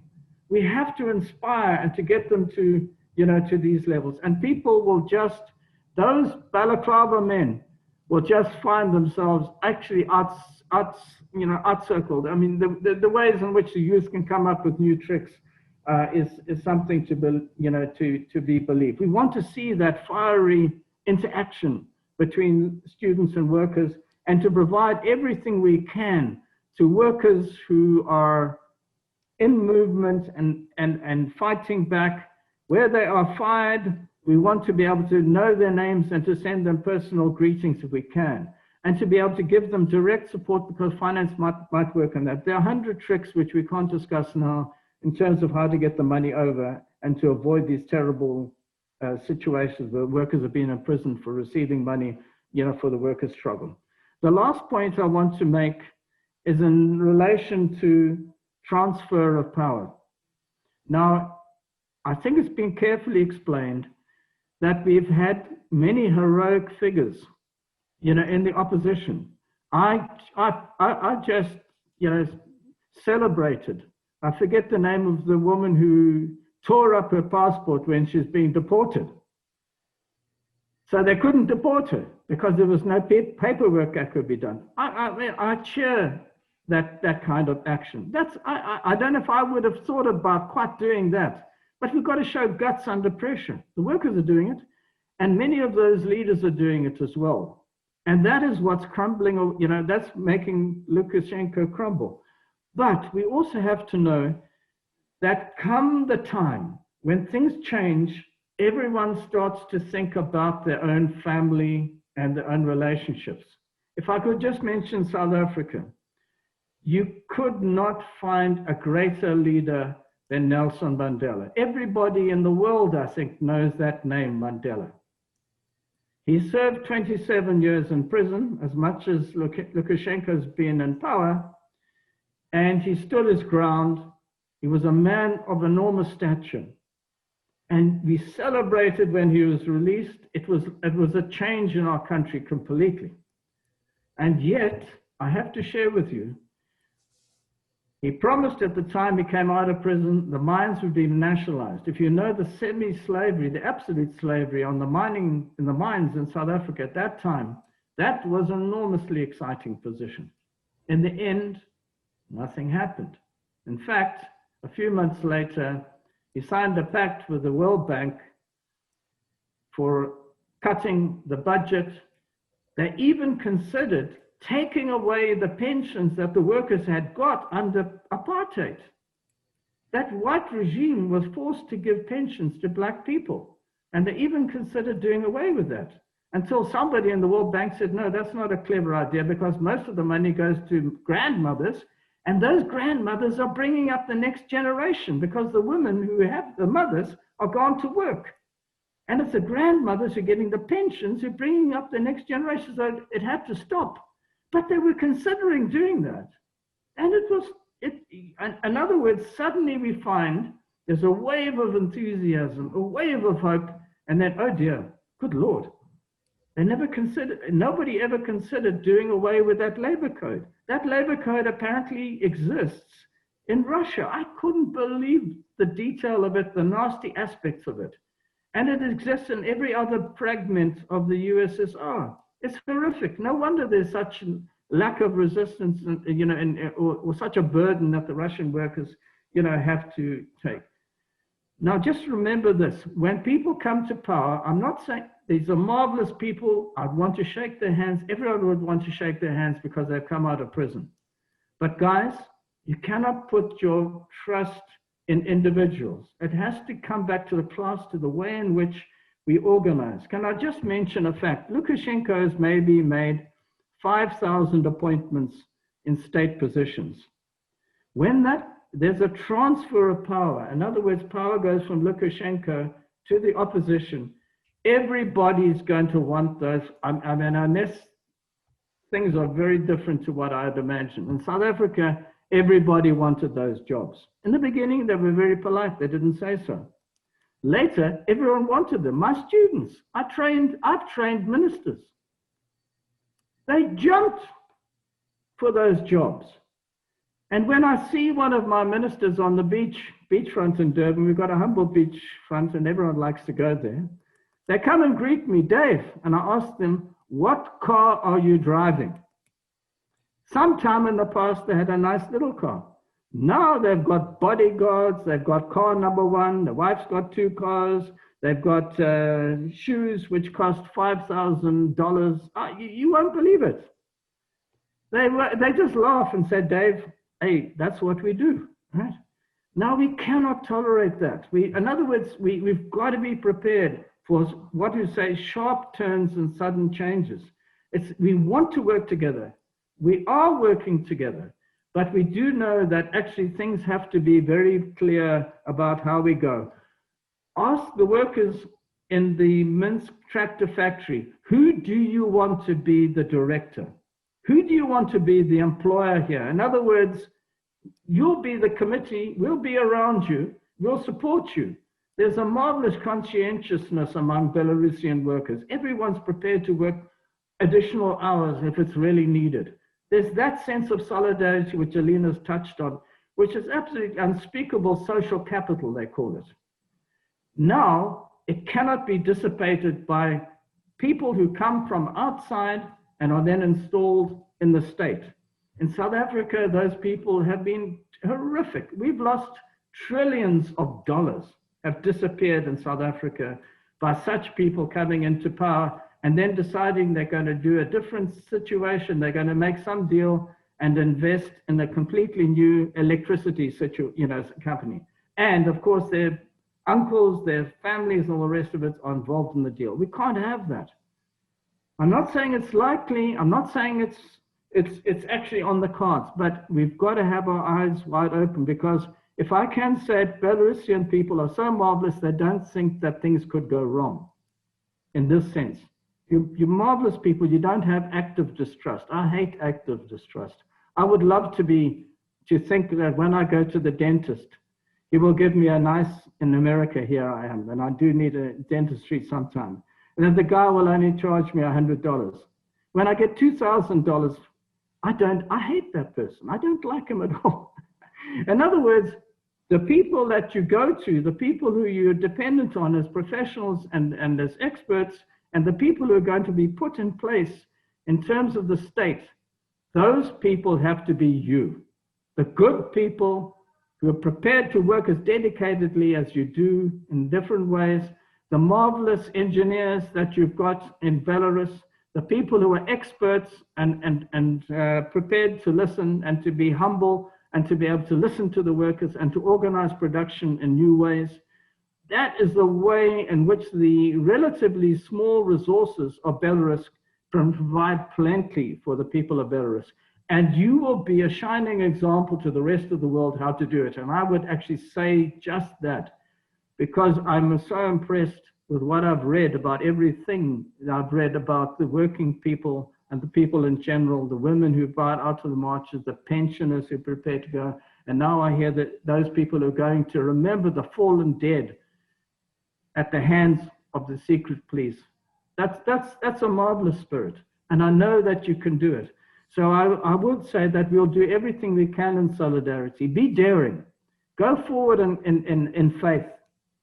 Try and every trick, every device that can be done. Bring together the students and the workers.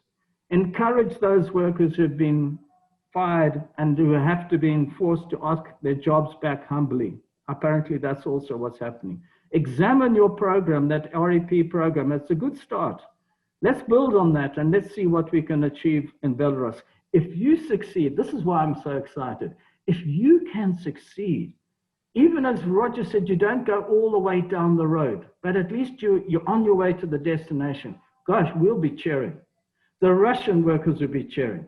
The Polish workers will be patting you on the back and saying, great. And from South Africa, whoa, we'll want to know everything about Belarus we haven't heard before, because actually this is music to our ears. Thanks so much. Right, thank you, David. That's a very good, gives a good final flourish to the meeting. Thank you very much for everybody who participated. Thank you particularly to Wim, to Elena and Hannah for their contributions. The next meeting next week, we will be the first meeting after the presidential election in the USA.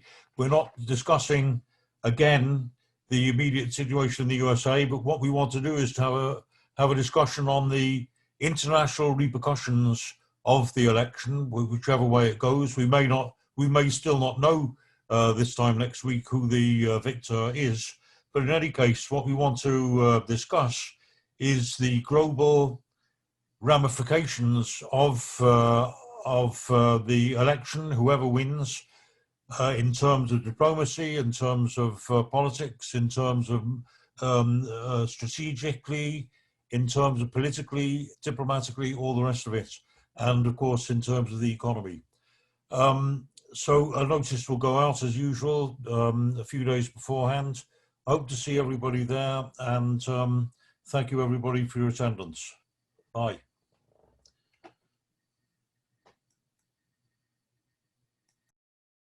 I'm Roger Silverman. I'm chairing the meeting tonight.